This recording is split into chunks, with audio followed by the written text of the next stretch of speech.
Dua bank milik negara, Bank Mandiri dan Bank Rakyat Indonesia, dikabarkan telah menyerap 100% dana penempatan pemerintah Rp200 triliun ke Bank Himbara. Direktur Jenderal Strategi Ekonomi dan Fiskal Kementerian Keuangan, Febrio Nathan Kacaribu mengatakan, kedua bank tersebut kini meminta kembali tambahan alokasi kas negara yang mengendap di Bank Indonesia tersebut. Tapi mereka memang sudah minta. Tadi contohnya, BRI sama Mandiri kan sudah 100% ya. Tapi kita lihat ada BNI dan BTN itu malah belum sampai 100%. Ujarnya saat ditemui usai acara Economic Outlook 2026 di Jakarta, Rabu 5 November tahun 2025. Ia menjelaskan, pemerintah akan melakukan evaluasi terhadap permintaan tambahan tersebut dengan mempertimbangkan kondisi kas negara dan kebutuhan operasional. Menurut Febrio, tidak ada kewajiban kontraktual bagi bank untuk menyerap dana hingga batas tertentu. Namun, ia menegaskan bahwa dana tersebut diberikan dengan bunga yang lebih murah, sehingga bank memiliki insentif untuk menyalurkan pembiayaan ke sektor produktif. Kita akan evaluasi.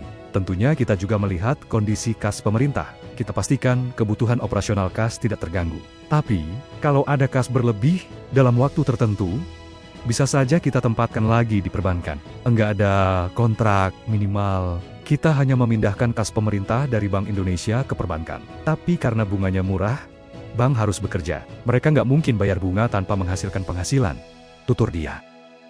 Pertumbuhan dunia masih menghadapi tantangan akibat dampak tarif impor Amerika Serikat yang menyebabkan ketidakpastian tetap tinggi. Namun, ekspektasi perbaikan ekonomi ke depan mulai menguat.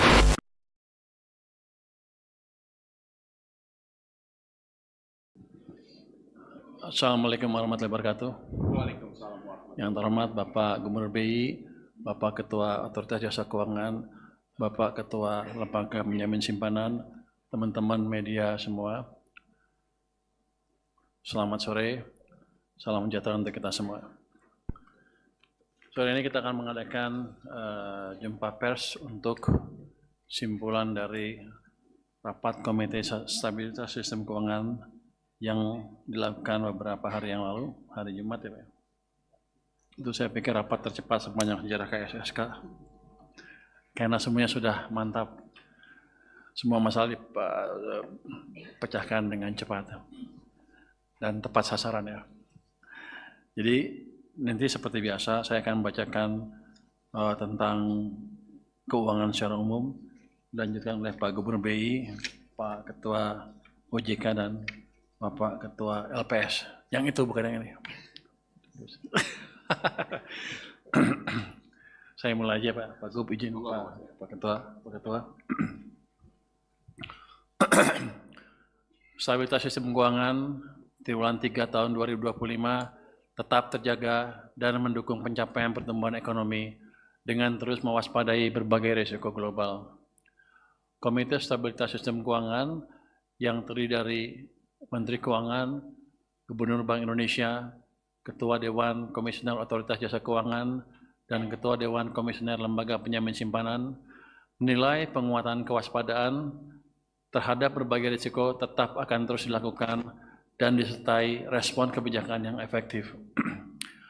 KSSK telah menyelenggarakan rapat berkala KSSK keempat tahun 2025 pada Jumat 31 Oktober 2025.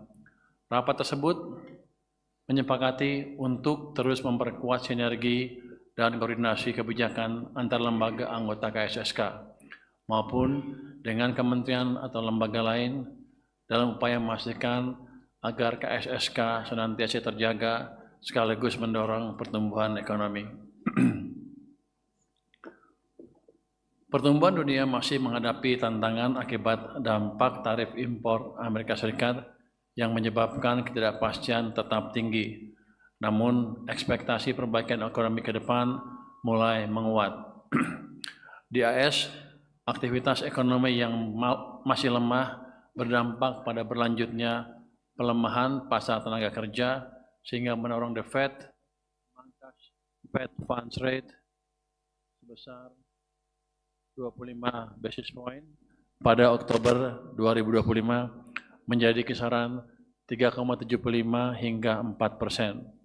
Sementara itu, perekonomian Eropa, Jepang, Tiongkok, dan India juga belum dipengaruhi antara lain oleh masih lemahnya konsumsi rumah tangga meskipun berbagai stimulus telah diberikan. IMF merevisi ke atas pertumbuhan ekonomi global tahun 2025 ke 3,2% dalam laporan 2025. Outlook Juli 2025 sebelumnya di 3%. Meskipun masih lebih rendah dibandingkan tahun 2024 di level 3,3%. Didorong kondisi keuangan yang lebih longgar, kesepakatan dagang AS dengan negara mitra utama, ekspansi fiskal di sejumlah negara berkembang, serta penurunan inflasi. Momentum pertumbuhan ekonomi Indonesia menguat dan diperkirakan mencapai target pemerintah tahun 2025. Pada triwulan 3 2025, konsumsi rumah tangga dan investasi tetap terjaga baik dengan dukungan pemerintah bersama otoritas moneter dan sektor keuangan. Penjualan retail September 2025 tumbuh 5,8%. Tumbuh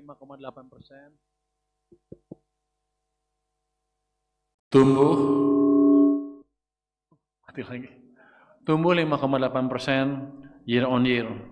Di bulan Juni 1,3%. Diikuti keyakinan konsumen terhadap kinerja pemerintahan dan ekonomi yang terus membaik. Aktivitas manufaktur kembali berada di area ekspansif pada akhir triwulan ketiga 2025 dengan Purchasing Managers Index atau PMI manufaktur mencapai 50,4 di bulan Juni 2025.